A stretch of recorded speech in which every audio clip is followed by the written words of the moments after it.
தமிழ்நாட்டுல முதலமைச்சர் மு.க. ஸ்டாலின் வந்து தமிழ்நாடு நல்லா இருக்கு ஜக்கமா சொல்றாங்க. எல்லாத்தையும் எங்க தலையில வச்சு எங்க கிட்டே இருந்த புடிங்கதான் நீங்க அந்த 1000 ரூபாய் கொடுப்பீங்க. அதுக்கே 1008 கேள்வி. உங்க வீட்டுல அந்த வேலை செய்யறாங்களா, இந்த வேலை செய்யறாங்களா, எங்க போறீங்க, என்ன செய்யறீங்க? நாங்க எந்த வேலையும் செய்யல, வீட்டுலதான் இருக்கிறோம். ஆனா அந்த 1000 ரூபாய் எழுதல நாங்க. ஏன்னா நீ மீண்டும் மீண்டும் எங்க தலையில தான் அதை கட்ட போற, வேற வழி கிடையாது. உங்க வீட்டு பணத்தை கொடுக்க போறது கிடையாது, எங்க பணத்தை எடுத்தா எங்களுக்கே கொடுக்க போறீங்க. உங்ககிட்ட கேட்கறது என்னன்னா, நீங்க எதுவுமே கொடுக்காதீங்க, எந்த விலைவாசி ஏத்தாதீங்க, அவ்வளவுதான். அதாவது நிறைய கறி மீன் சாப்பிடறதை விட கஞ்சியை குடிச்சாவது நாங்க காலத்தை நிம்மதியா ஆகும். ஆனா நீ விலைவாசி ஏத்தாத.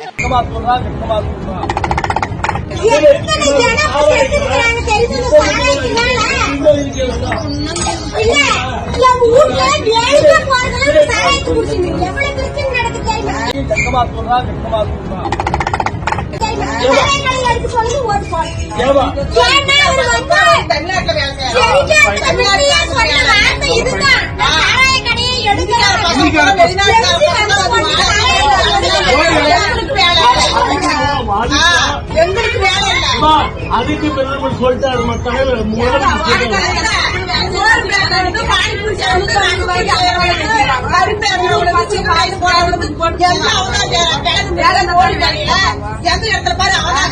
ஆட்சி வச்சு நாங்க கேட்போம். போன ஆட்சி வச்சு நாங்க கேட்க மாட்டோம்.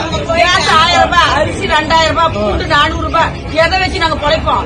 எதை வச்சு மட்ட சவுத்தி 3 ரூபாய், ஒரு அடிமட்டம் 3 படிச்சு போட்டு நாங்களாம் வாரிய மக்கள் படிக்க மக்களுக்கு எல்லாம் வேலை கொடுத்துருங்க. படிச்சு பாஸ் பண்ணி கூட 10 வருஷமா வேலை கொடுத்துருங்க.